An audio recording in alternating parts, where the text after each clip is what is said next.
todos y bienvenidos, soy Manuela y os hablo desde París. Hoy os he preparado un vídeo bastante particular. Vamos a hablar de traducción, puesto que la traducción, como os dije desde el principio, es uno de los temas de los que nos ocupamos en este canal. Estoy encantada porque para mí es una gran pasión, además de ser una de mis áreas de competencia. Con este vídeo espero haceros ver que las cuestiones relacionadas con la traducción pueden ser interesantes para todos y no solo para los especialistas. Así que, antes que nada, no os asustéis. Este vídeo va dirigido a todo el mundo. Los especialistas reconocerán conceptos familiares y los demás descubrirán conceptos útiles para corregir esa imagen incorrecta que a veces la gente tiene del traductor como si fuese un diccionario con patas. Ah, ¿eres traductora? ¿Y cómo se dice patidifuso en francés? ¿Y ornitorrinco? ¿Y rododendro? En este vídeo veremos que la traducción es un procedimiento complejo, muy delicado y fascinante que va más allá del hecho de encontrar el equivalente de una palabra en otro idioma y que requiere competencias que van más allá del dominio perfecto de las lenguas. Me parece importante que se hable del trabajo de los traductores también porque todos consumimos traducción incluso sin darnos cuenta y sin prestar atención. Pensad en todos los libros extranjeros que se leen en versión traducida o en los productos audiovisuales, pero también en las etiquetas de muchos de los productos que compramos en el supermercado o en los manuales de instrucciones, etc. Así pues, nos preguntamos, ¿y qué pasa con la traducción literaria? Si por un lado es verdad que hay traductores competentes y con mucho talento y editoriales atentas a la calidad de las traducciones, por otro lado es verdad también que no siempre se puede ser optimistas. A veces los traductores no tienen ni las capacidades ni el rigor necesarios y tampoco disponen del tiempo necesario para trabajar como es debido ni de una remuneración proporcional al esfuerzo, por lo que se crean unos círculos viciosos. Hay algo que nunca se tendría que hacer y que a veces ni las editoriales serias pueden evitar, y es dividir un libro en varias partes y hacérselas traducir a varios traductores, cuando los plazos son demasiado cortos y un solo traductor no llegaría a hacer todo el trabajo. Os dejo imaginar las consecuencias en cuanto a la coherencia, y aunque haya un corrector final que se encarga de armonizar, siempre queda el riesgo de incoherencias. Ahora, dos palabras sobre un concepto fundamental a menudo mal interpretado, que es el de la fidelidad en traducción. A menudo se escucha decir que un texto traducido tiene que ser fiel al original. ¿Pero qué significa? La fidelidad significa que un texto traducido tiene que producir el mismo efecto, o al menos el efecto más parecido posible, respecto al efecto producido en el lector del original. Una traducción fiel no es una traducción que se parece al original, donde se puede ver el original a contraluz, todo lo contrario. Cuando se traduce, lo que se tiene que transmitir es el sentido y no una serie de palabras una tras otra. El traductor tiene que analizar el texto en su conjunto e identificar todo lo que contribuye a la creación del sentido. Aquí va un ejemplo. En una novela en la que un personaje tiene un defecto de pronunciación o siempre dice palabrotas o tiene la costumbre de citar proverbios, estas cosas están puestas ahí a propósito para caracterizar al personaje. Son elementos pertinentes desde el punto de vista de la traducción, o sea, forman parte del sentido y hay que respetarlos en la traducción. Entonces, aquí va la pregunta fundamental. ¿Qué quiere decir traducir? Para entenderlo realmente se puede leer un libro que para mí fue fundamental cuando trabajé en mi tesis final de carrera. De hecho, igual algún día podríamos hablar de mi tesis en un vídeo. Se trata de Decir casi lo mismo de Umberto Eco. Yo lo leí en italiano, pero por supuesto existe en traducción española.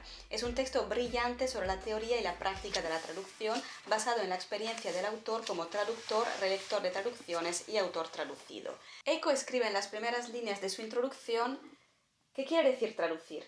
La primera respuesta, decir lo mismo en otra lengua, sería una buena respuesta y también consolatoria. Lo que pasa es que cada lengua representa el mundo de manera específica y diferente respecto a todas las demás, y cada lengua representa toda la historia y toda la cultura en el sentido más amplio del pueblo o de los pueblos que la hablan.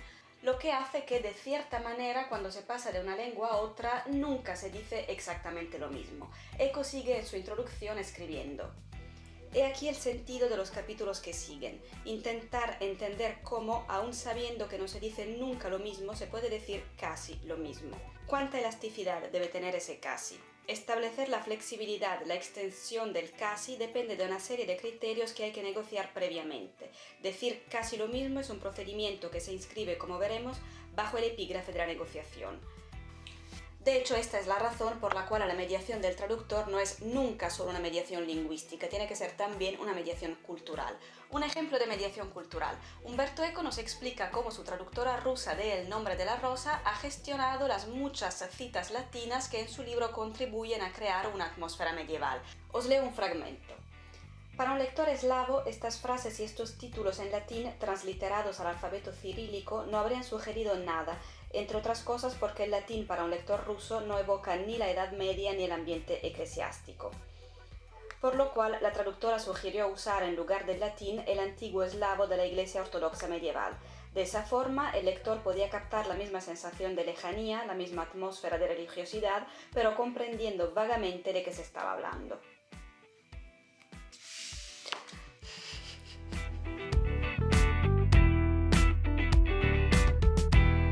Pero volvamos al concepto de negociación. Eco, como hemos visto, dice que la traducción es un procedimiento que se inscribe bajo el epígrafe de la negociación. Pero, ¿qué significa negociar en este contexto? Para entenderlo, miremos a ver cómo trabaja un buen traductor en un mundo ideal, sabiendo que el nuestro no es un mundo ideal. Primero, damos por hecho que domina perfectamente sus lenguas de trabajo y que tiene la cultura general más amplia posible, lo que le va a ayudar a entender las referencias y las citas más o menos explícitas. Entonces, estudia el texto que tiene que traducir y recoge toda la información sobre el autor, sus otros libros, los libros que para él pueden ser referencias, etc. Luego hace lo que se llama un análisis traductológico, o sea, identifica la tipología del texto, los elementos dominantes y específicos, clasifica las dificultades, etc. De hecho, cuando hablo de dificultades no me refiero evidentemente a un verbo irregular que hay que saber conjugar correctamente, esto se da por hecho. Hablamos más bien de cosas más delicadas como el ejemplo que hemos visto antes sobre las citas latinas.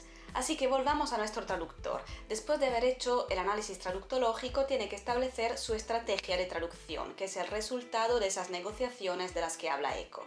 El traductor sabe que hay cosas que serán perdidas, completamente o en parte, y tiene que decidir cómo gestionarlas y si puede aplicar estrategias de compensación. Un ejemplo de pérdida en traducción.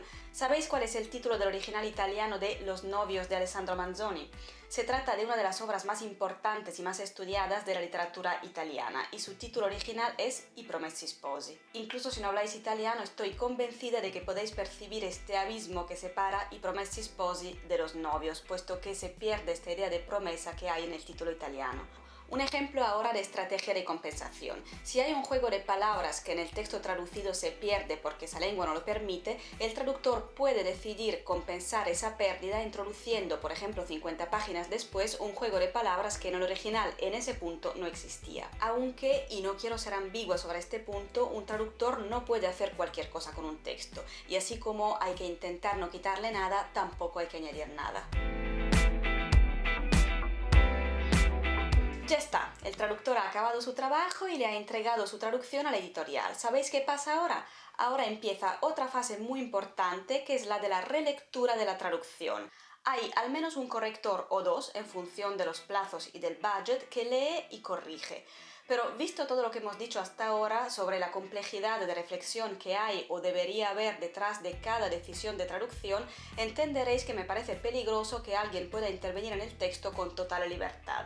La relectura atenta es indispensable y esto no se pone en duda, pero yo soy de los que creen que las correcciones propuestas por el corrector tienen que ser aprobadas por el traductor para poder perfeccionar todo lo que se pueda perfeccionar, pero sin destruir la estrategia de traducción que hay detrás. Pues ya está, hemos mencionado rápidamente algunos de los conceptos fundamentales sobre la traducción y el oficio del traductor. Si este tema os interesa, podéis leer por supuesto el libro de Umberto Eco, pero siendo conscientes que puede ser algo difícil para los que no tengan familiaridad con estos temas y con cierta terminología. Si sois profesores de lenguas, podéis recomendar este libro a vuestros estudiantes, porque puede ser una herramienta interesante para ayudar a desarrollar la sensibilidad y el rigor necesarios cuando se trabaja con los idiomas. Entonces, si este vídeo os ha parecido interesante, podéis darle un me gusta y suscribiros al canal. Podéis también seguirme en Instagram, os dejo el enlace en la caja de descripción aquí abajo, y si tenéis alguna pregunta o si sois traductores y queréis compartir vuestra experiencia, dejadme un comentario aquí abajo. Nosotros nos vemos en 2 semanas con el próximo vídeo. ¡Hasta muy pronto!